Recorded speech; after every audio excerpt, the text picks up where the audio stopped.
सर्वप्रथम सर्वांना श्री स्वामी समर्थ. स्वामी महाराजांच्या कृपेने तुमच्या सर्व चांगल्या इच्छा पूर्ण होत ही स्वामींचरणी प्रार्थना करते आणि आजच्या व्हिडिओला सुरुवात करते. 25 जुलै 2026 शनिवार दिवशी देवशयनी आषाढी एकादशी आलेली आहे. सोन्यासारखा दिवस आहे. प्रत्येक महिन्यात 2 पंधरवाडे म्हणजेच पक्ष असतात. एक शुक्ल पक्ष आणि दुसरा कृष्ण पक्ष. या प्रत्येक पक्षातील 11व्या तिथीला एकादशी म्हणतात. या एकादशीपैकी आषाढ आणि कार्तिक महिन्यातील एकादशी विशेष महत्त्वाची मानली जाते.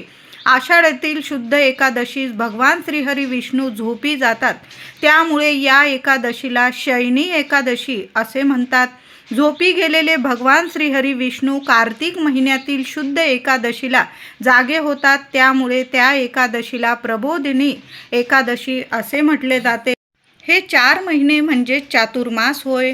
चातुर्मासात भगवान श्रीहरी विष्णू क्षीरसागरात शयन करतात असे समजले जाते. म्हणून या कालावधीत विवाह वगैरे हे विधी करणे वर्ज्य मानले जाते. आणि जेव्हा चातुर्मासानंतर कार्तिकी एकादशीला भगवान श्रीहरी विष्णू जागे होतात प्रबोधनी एकादशीला, त्यानंतर तुलसी विवाह प्रारंभ होतो आणि त्यानंतर आपल्या घरोघरी ज्या मुलामुलींचे विवाह असतात त्यांचे अगदी आनंदाने विवाह पार पडत असतात. चातुर्मास म्हणजे व्रत वैकल्यांचे हे महिने मानले जातात. बघा, यात आपण श्रावण महिन्याचे सोमवार शनिवार हे व्रत करत असतो. माता लक्ष्मीचे व्रत करत असतो. वैभव लक्ष्मी व्रत आपण करत असतो. सणवार या चातुर्मासात भरभरून आपण व्रत वैकल्य करत असतो. असा हा सुंदर चातुर्मास असतो. या महिन्यातून दिवसातून एक वेळेसच जेवण केले जाते. बऱ्याचशा ठिकाणी हा नियम आहे. महिला असतील पुरुष दादा एक वेळेस जेवण करतात. चातुर्मासमध्ये 4ही महिने एक वेळा जेवतात आणि एक वेळा उपवास करत असतात. रोज सकाळ संध्याकाळ तुळशी मातेची पूजा केली जाते. तुपाचा दिवा लावला जातो. यामुळे अखंड लक्ष्मी मातेची प्राप्ती होते. म्हणून बघा, या चातुर्मासात जेवढी सेवा होईल ना महिलांनो दादांनो, तेवढी सेवा जरूर करा. नाही जमलं ओम नमो भगवते वासुदेवाय नमः, पांडुरंग हरी वासुदेव हरी, जेवढा मंत्र जपता येईल तेवढा जरूर जपायचा आहे. सोन्यासारखं आपल्याला फळ मिळणार आहे. बघा, चातुर्मासात हे 4 महिने गोपज्ञ व्रत सुद्धा केले जाते. आपल्या देवघरासमोर रोज सकाळी रांगोळीने 33 गोपज्ञ काढावे. हे व्रत कार्तिक शुद्ध एकादशीपर्यंत केले जाते. म्हणजे आषाढी एकादशी ते कार्तिकी एकादशी असे 4 महिने गोपज्ञ व्रत केले जाते. रोज आपल्या देवघरासमोर सकाळी आंघोळीनंतर देवांची पूजा करून झाल्यानंतर रांगोळीने 33 गोपज्ञ काढावे. हळदी कुंकू वाहून पूजा करावी. हे व्रत कार्तिक शुद्ध एकादशीपर्यंत केले जाते. या चातुर्मासात रोज नित्य नियमाने शिवपिंडीवर अभिषेक जरूर करावा. घरच्या घरी करा किंवा मंदिरात जाऊन तुम्ही साध्या पाण्याने, स्वच्छ पाण्याने, दुधाने, पंचामृताने असा अभिषेक करावा. बघा, या चातुर्मासात भगवान श्रीहरी विष्णू झोपी जातात, तर या सृष्टीचा कारभार सांभाळत असतात ते म्हणजे महादेव शिवशंकरजी. तशी तर आपण आयुष्यभर सेवा करतो, पण या चातुर्मासात जेवढी सेवा होईल ना रोज नित्य नियमाने घरातल्या घरात किंवा मंदिरात जाऊन अवश्य करा. पाण्याने, दुधाने, पंचामृताने अभिषेक करा. या चातुर्मासामध्ये आपण श्रावणाचे सोमवार सुद्धा अगदी आनंदाने करत असतो. अगदी भावभक्तीने श्रद्धेने आपण प्रत्येक जण आपण श्रावणाचे सोमवार शनिवार करत असतो. तर या 4 महिन्यामध्ये रोज नित्य नेमाने घरात शिवपिंडी असेल किंवा मंदिर असेल घराजवळ, तिथं जाऊन देवांना अभिषेक जरूर करा. बेल फूल अर्पण करा. तर 25 जुलै 2026 शनिवार दिवशी आषाढी एकादशी आलेली आहे. बघा, लोक लांबून लांबून पायी दर्शनाला जातात. पंढरपूरला पायी दर्शनाला जातात. आपल्याकडून एवढं होत नसेल, आपण संसारिक व्यक्ती आहोत, लेकरा बाळांना सांभाळून नाही होत, तर आपण घरच्या घरी तर किंवा मंदिरात जाऊन तर सेवा करू शकतो. तर आता आषाढी एकादशीचा उपवास कसा करायचा, असं नाही की एकादशी आणि दुप्पट खाशी. जेवढा उपवास होईल ना, फराळाचं खाताना तुम्ही भगर खाऊ शकता, दूध, फळे, साबुदाणा, चहा अशा गोष्टी, असे पदार्थ खाऊ शकता, शेंगदाणे, ड्रायफ्रूट. पण एकादशीचा उपवास करताना अतिशय तिखट किंवा खारट, तेलकट असे पदार्थ टाळायचे आहे. यामुळे आपण जी सेवा करतो ना, आपलं मन एकाग्र राहत नाही. म्हणून जेवढं अगदी लाईट आहार घेता येईल ना तुम्हाला, तेवढा आहार, म्हणजे तुम्ही दूध घेऊ शकता, फळं घेऊ शकता. तुमची तब्येत जशी आहे ना तशा पद्धतीने उपवास करायचा आहे. कुणी निर्जला उपवास करतं, कुणी फळं खाऊन उपवास करतं, कुणी चहा, दूध वगैरे ड्रायफ्रूट घेऊन उपवास करत असतो. भगर, शेंगदाणे, साबुदाणा हे पदार्थ खाऊन सुद्धा तुम्ही उपवास करू शकता. आता आषाढी एकादशीचा उपवास दिवस रात्र असतो. म्हणजे आज आषाढी एकादशी आहे, दिवस रात्र दोन्ही वेळेला उपवास आहे. आणि दुसऱ्या दिवशी रविवारी 26 तारखेला, 26 जुलैला आषाढी एकादशीचा उपवास दुसऱ्या दिवशी सोडला जातो. प्रथम देवांना अभिषेक घालून, तुळस अर्पण करून नैवेद्य बनवला जातो. प्रथम देवांना नैवेद्य दाखवला जातो. नैवेद्यात गाय असेल तुमच्या घराजवळ, गाईला नैवेद्य दिला जातो. एखादा गोरगरीब असेल त्याला अन्नदान केलं जातं. तर अशा पद्धतीने, आणि मग देवांना, गाईला नैवेद्य देऊन मग आपण दुपारी, म्हणजे 11-12 वाजेच्या आत तुम्ही उपवास सोडायचा आहे. अशा पद्धतीने, साध्या सोप्या पद्धतीने आपल्याला आषाढी एकादशीचा उपवास करायचा आहे. आषाढी एकादशीचा दुसऱ्या दिवशी उपवास सोडताना चुकून सुद्धा महिलांनो, मसूरची डाळ असेल, शेवग्याच्या शेंगा असतील किंवा वांगी असेल, अशा भाज्या आपल्याला टाळायच्या आहे. चातुर्मासात तर कांदा लसूण विरहित जेवण केलं जातं. पण एवढं नसेल तुम्ही पाळत तर मसूरची डाळ असेल किंवा अख्खा मसूर असेल, आषाढी एकादशीचा उपवास सोडताना हे पदार्थ टाळायचे आहे. शेवग्याच्या शेंगा असतील, वांगी असेल, हे पदार्थ तुम्ही टाळले तर अतिशय उत्तम. छान असा वरण भात, भाजी पोळी, साधी भाजी पोळी, वरण भात, शिरा किंवा काहीतरी गोडाचा पदार्थ असा बनवून देवांना, गाईला नैवेद्य दाखवा आणि मग उपवास सोडायचा आहे आपल्याला. आषाढी एकादशीला चिंच, जांभूळ, फणस ही फळं टाळायची आहे. त्याचबरोबर आषाढी एकादशीचा उपवास जी व्यक्ती करते किंवा नसेल करत तरी पण सर्वांनी काही नियमांचं पालन जरूर करायचं आहे. केस कापणे, नखे कापणे, आळशीप्रमाणे झोपून राहणे या गोष्टी तर अजिबात कोणी करू नका. दुपारी झोपणे, जरी तुम्ही रोज नित्यनियमाने दुपारी थोड्या वेळ झोपत असाल तरी पण आषाढी एकादशीला दुपारी झोपणं टाळायचं आहे. मांसाहार, मद्यपान, निंदा, नालस्ती, कुणाची फसवणूक या गोष्टी करू नका. नाहीतर मग आयुष्यभराचं पुण्य गमावून बसाल तुम्ही. मग कितीही देवदेव करा, त्याचा काहीच फायदा होणार नाही. कारण आषाढी एकादशीला या नियमांचं पालन सर्वांनी करायचं आहे. आपल्या पांडुरंगाला सर्व प्रिय आहे, प्रत्येक जीव प्रिय आहे. कुणाचाच अपमान या दिवशी करू नका. मौन धरून घ्या, शांत राहा. फक्त आपला पांडुरंग आणि आपण नामस्मरणात राहा, सोन्यासारखं फळ मिळणार आहे. म्हणून आषाढी एकादशीचा उपवास करा किंवा नका करू, पण या नियमांचं पालन जरूर करा. बघा, आपली पुढची पिढीसुद्धा याच गोष्टी शिकत असते. आपले व्रत, वैकल्य सर्व आपल्याकडूनच शिकत असते. म्हणून या दिवशी शांत राहायचं आहे. घरात असो, बाहेर असो, कुणाचाच अपमान करू नका. पांडुरंग आहे, कोणत्या रूपात येऊन जाईल आणि आपली परीक्षा घेऊन जाईल, दर्शन देऊन जाईल, सांगता येत नाही. आषाढी एकादशीला सर्वांनी लवकर उठायचं आहे आणि चिमूटभर हळद टाकून, थोडंसं गंगाजल असेल तर गंगाजल अवश्य टाका. त्याचबरोबर चिमूटभर हळद टाका. एखादं तुळशीचं पान असेल तुम्ही आंघोळीच्या पाण्यात टाका. लहान लेकरांपासून मोठ्या व्यक्तींपर्यंत हा उपाय सर्वांनी करायचा आहे. मानसिक, आर्थिक काही त्रास असतील, शारीरिक, मानसिक, संपूर्ण नष्ट होईल. भगवान श्री हरी विष्णूंचं, आपल्या पांडुरंगाचं नामस्मरण करा आणि आंघोळीचा हा उपाय सगळ्यांनी नक्की करायचा आहे. या दिवशी चुकून सुद्धा तांदूळ खायचा नाही. म्हणजे तुम्ही भात वगैरे शिजवत असाल तसं तर प्रत्येक घराघरामध्ये उपवास असतो. आपण भगर, साबुदाणा या गोष्टी करत असतो पदार्थामध्ये. तेच आपण देवांना पण नैवेद्य दाखवतो. एकादशीला देवाला नैवेद्य अवश्य दाखवायचा आहे.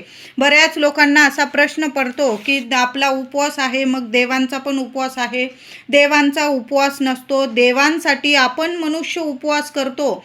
जो तुम्ही फराळ बनवलेला असेल किंवा फळं वगैरे असतील, देवांना छान दोन्ही वेळेला नैवेद्य दाखवायचा आहे. आणि दुसऱ्या दिवशी जेव्हा आपण 26 तारखेला रविवारी उपवास सोडू आषाढी एकादशीचा, तेव्हासुद्धा वरण भात भाजी पोळी जो स्वयंपाक केलेला आहे, प्रथम देवांची अभिषेक करून पूजा करून तुळस अर्पण करून मग देवांना नैवेद्य दाखवा, गाईला नैवेद्य दाखवा आणि मग आपण उपवास सोडायचा आहे. हे नियम तर आषाढी एकादशीचा उपवास करताना जरूर पाळायचा आहे. सोन्यासारखं फळ मिळणार आहे. आंघोळीचा उपाय सर्वांनी लहानांपासून मोठ्यापर्यंत सगळ्यांनी जरूर करायचा आहे. आषाढी एकादशीला महिलांनो लवकर उठून आंघोळीनंतर आपल्या घराच्या उंबरठ्यावर हळदीचं लेपन जरूर करा. माता लक्ष्मीच्या पावलांची हळदी कुंकू फुलं अक्षता वाहून पूजा करायची आहे. दोन्ही हात उंबरठ्याला लावा.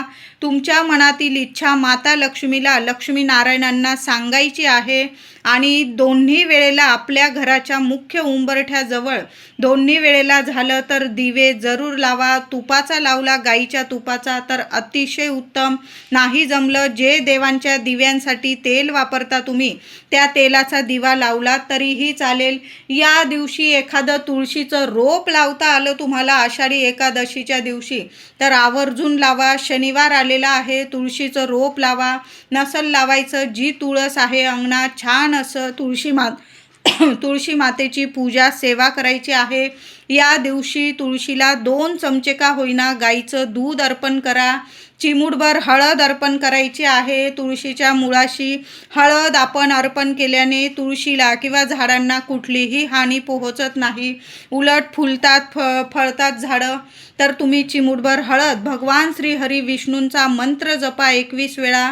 ओम नमो भगवते वासुदेवाय नमः. माझ्या प्रत्येक महिलेने आषाढी एकादशीला तुळशी मातेच्या मुळाशी चिमूटभर हळद भगवान श्री हरी विष्णूंचा मंत्र जपून हळद अर्पण करायचा आहे. हळदी कुंकू फुलं अक्षता वाहून तुळशी मातेची पूजा करायची आहे. आणि 1 रुपयाचं नाणं, आता 1 रुपयाचं नसेल, 5 रुपयाचं असेल, 10 रुपयाचं असेल, तुळशीच्या मातीत दाबून ठेवायचं आहे. संध्याकाळपर्यंत तरी ते नाणं हलवू नका. त्या नाण्याची सुद्धा साक्षात लक्ष्मी मातेची पूजा करत आहात तुम्ही. तुळशीची पूजा झाल्यानंतर तुळशीच्या मातीत जे नाणं असेल तुमच्याकडं 1 रुपयाचं, 2 रुपयाचं, 5 रुपयाचं, 10 रुपयाचं ते नाणं ठेवा आणि हळदी कुंकू फुलं अक्षता वाहून त्या नाण्याची पण पूजा करा. संध्याकाळी नाही, संध्याकाळी झालं तुम्हाला उचलता आलं, दुसऱ्या दिवशी आषाढी एकादशीचा उपवास सोडण्याआधी ते नाणं उचलून घ्यायचं आहे आणि तुमच्या तिजोरीत तुम्हाला एखाद्या लाल कपड्यात वगैरे बांधून तिजोरीत ठेवायचं आहे. वर्षभर 4ही दिशेंनी तुमच्याकडं पैसा खेचून येईल. पैसा कधीच तुम्हाला कमी पडणार नाही.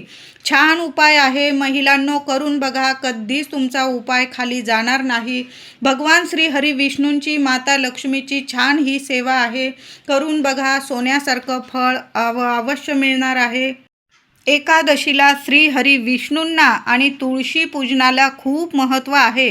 तुळशीजवळ गाईच्या तुपाचा दिवा अवश्य दोन्ही वेळेला लावा. सकाळी सुद्धा आंघोळीनंतर दिवा लावा. तुळशी माता धन सुख समृद्धीचा भरभरून आशीर्वाद देते.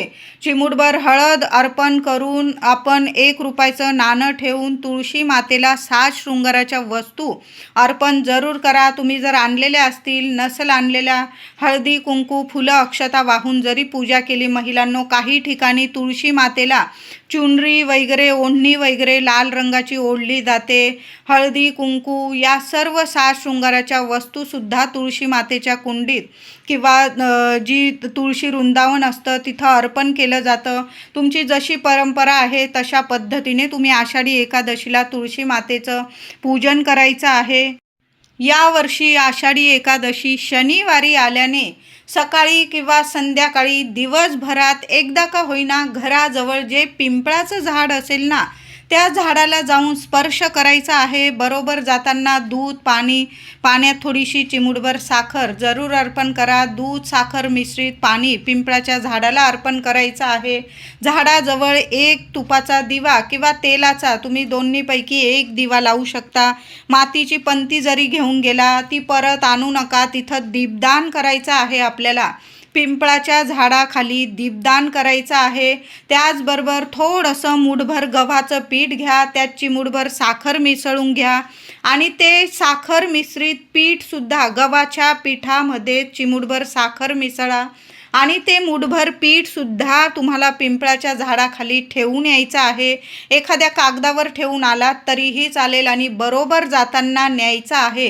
तो म्हणजे एक गुळाचा खडा. सर्वांनी, नाही काही जमलं ना तुम्हाला चालेल, नाही उपवास जमला चालेल, पण पिंपळाच्या झाडाखाली एक दिवा अर्पण करा, दीपदान करा आणि मूठभर कणिक, थोडीशी साखर मिसळून तिथं ठेवायची आहे आणि एक गुळाचा खडासुद्धा एखाद्या कागदावर तिथं पान पडलेलं असेल पुसून घ्या आणि त्यावर जरी तुम्ही एक गुळाचा खडा ठेवून आलात ना, संपूर्ण एकादशीचं, चातुर्मासाचं तुम्हाला फळ मिळणार आहे. असा सोनेरी दिवस पुन्हा येणे नाही. कितीही अडीअडचणीत असा तुम्ही, घरात शुभ कार्य, मंगल गोष्टी घडत नाही, लक्ष्मी टिकत नाही, पैशाविषयी तुम्हाला काही अडीअडचणी आहे किंवा घरात शुभ मंगल गोष्टी घडत नाही, लग्न कार्याचे मुलं मुली झालेले आहे, काही ना काही कुंडलीत वगैरे काही ना काही प्रॉब्लेम येत आहे, म्हणजे स्थळं येतात पण कुठं कुंडलीत जुळत नाही, कुठं काहीतरी नाडी वगैरे असे प्रॉब्लेम बरेचसे असतात.